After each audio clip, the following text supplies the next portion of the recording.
Assalamualaikum guys. Halo, Selamat sore.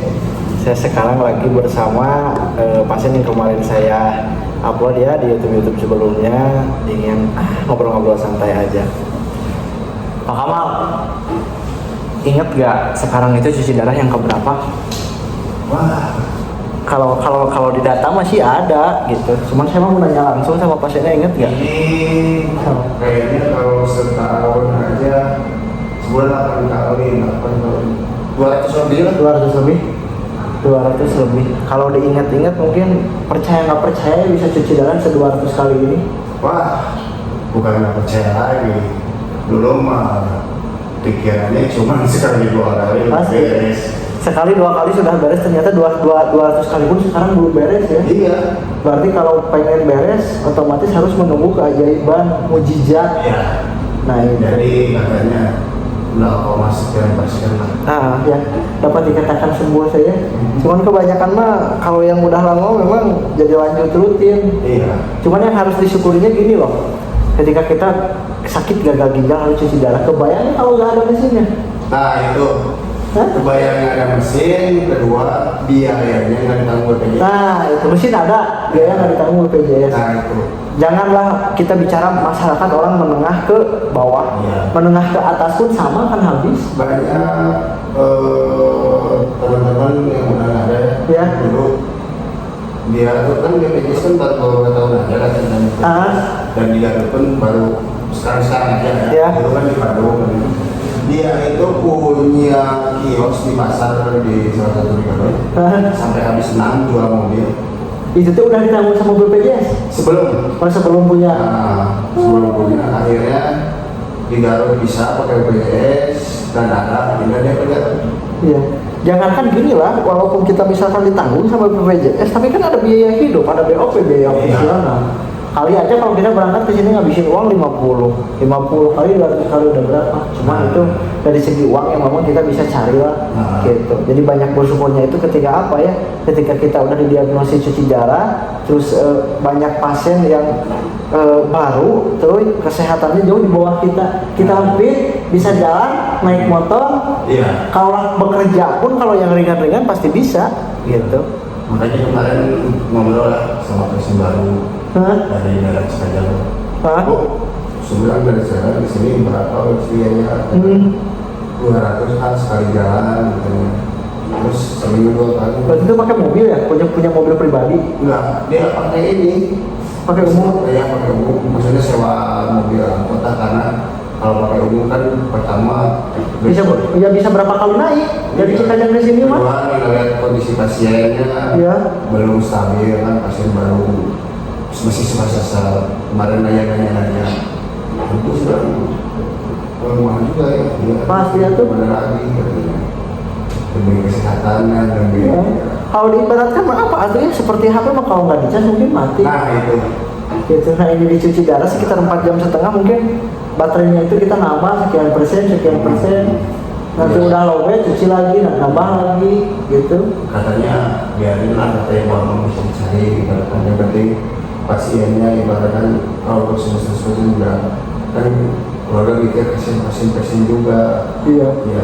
Pak, banyak ya ke saya yang nanya, Bapak sadar nggak kalau misalkan pasien cuci darah itu dari kulit suka menghitam kering? Oh, tahun pertama lah ya begini. Iya. Kayak apa? Putih. Bukan ini sih mendingan maksudnya. Lebih. Kayak gosong. Sekarang kan ini dari segi dialisis aja kita mah nggak didaur ulang kan sekarang. Iya. Yang baru itu bisa berpengaruh loh terhadap kulit menghitam, mengering, apalagi orang-orang yang memang tiap sebulan sekali itu ditransfusi. Tahu kan ada unit talasemia di sini? Iya. Yang kayak mesin transfusinya itu. Iya sama. Wah itu kan nggak cuci darah, cuman ditransfusi aja. Tapi kan Ini Pak. nggak beda jauh, sama dari segi fisik. Berutusan Ya itu, gitu.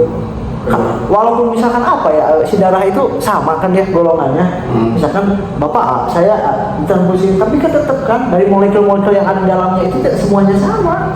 Dan kedua juga tubuhnya walaupun sama golongan ada yang lemah. Iya itu. Karena saya video seperti orang yang lagi ini mesti kulkas. Nah, kebayang itu.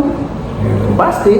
Makanya saya semenjak kerja di sini banyak tapakurannya itu lebih menyadari diri lagi ketika saya emang merasa nih kurang air putih, lebih banyak lagi, merasa nih makanan pola makan kurang dijaga, lebih dijaga lagi gitu. Apalagi gitu. Alhamdulillah ini ya, saya sakit gini ya masih beberapa orang yang masih bisa mengedukasi orang-orang yang konsisten. Nah itu halus ketika kita punya ilmu amalkan, gitu. Ke pasien yang baru harus sehat harus gimana? Jadi pasien lama yang cuci darah itu bisa dijadiin mitra kita sebagai perawat yang bertugas di ruangan ini. Iya. Itu mitranya itu untuk apa? Untuk mengedukasi, promosi, bukan promosi namanya juga edukasi kesehatan ya. Apalagi suntikan motivasi gitu. Gak kebayang kan obatnya banyak. Iya. Diminum aja belum tentu semua, apalagi diminum. Jadi motivasi entah ke pasien terus ke non pasien lah yang masih bisa. Contoh saya sadar kalau udah kayak gini jadinya kayak gini. Tapi suatu saat pernah nggak punya pikiran berasa mimpi, kenapa sih saya bisa begini, ini tuh benar nggak sih atau mimpi nggak sih? Iya, pertama kan pasti gitu. Kadang adalah pikiran capek sebenarnya melakukan sakit. Tapi saya mikir lagi kalau saya nggak ke rumah sakit, maksudnya pasien yang di rumah juga. Kalau misalnya kita punya ke rumah sakit, kita cuci, kalau langsung kita kalau kita langsung tamat sih nggak jadi masalah. Tapi kalau kita harus dirawat, harus masuk apa, ibaratnya yang sakit kok udah pasti di dalam masukin rumah sakit diurus rumah sakit, kan kita harus mikirin yang sehat. Nah, jangan sampai ikut sakit. Ya, tipe sakit pertama, keduanya biayanya, apalagi yang kan biaya dirawatnya kan ibaratnya untuk saya kan lumayan. Pernah loh, saya punya pengalaman waktu kerja di luar, ada pasien yang memang udah repot, terus tapi masih sadar, ada yang antarnya orang sehat, saking capek keseringan dirawat, malah yang meninggal bukan yang pasien, tapi malah yang nganter. Ya itulah puasa awal itu memang umur itu benar-benar tidak bisa diprediksi gitu. Makanya yang sehat yang sakit pun jangan pernah punya ambisi saya sudah cuci darah bahwa meninggal akan sebentar lagi, nggak begitu konsepnya gitu. Jadi jangan sampai yang sakit benar-benar sakit, yang sehat mah jangan sakit. Nah itu. Nah gitu guys, bincang-bincang kali ini bersama Pak Kamal. Jadi beliau juga sama pernah berada di masa-masa denial gini, kalau jadi pasien kayak gini tuh dengan egois dengan diri sendiri. Nah itu mantap lah, beliau mah orang yang paling semangat seolah tidak punya rasa sakit apapun gitu, dengan motivasinya baik motivasi. Jadi jangan beginilah, kita pintar motivasi orang lain tapi motivasi diri sendirinya aja nggak bisa, nggak becus gitu ya. Jangan seperti itu gitu. Bahkan kita harus lebih besar memotivasi diri sendiri, baru sisanya itu motivasi ke orang lain. Apalagi beliau bisa mengedukasi pola diet, pola makan. Kalau memang dari segi HB, beliau itu salah satu pasien yang memang paling bagus lah di sini. Jarang banget ditransfusi, bahkan tidak pernah ya? Nggak pernah. Itu guys, nanti kapan-kapan kita ketemu lagi di podcast selanjutnya, mengulas dan mengupas tentang masalah hemodialisis. Halo, dadah. Semangat untuk semuanya. Waalaikumsalam.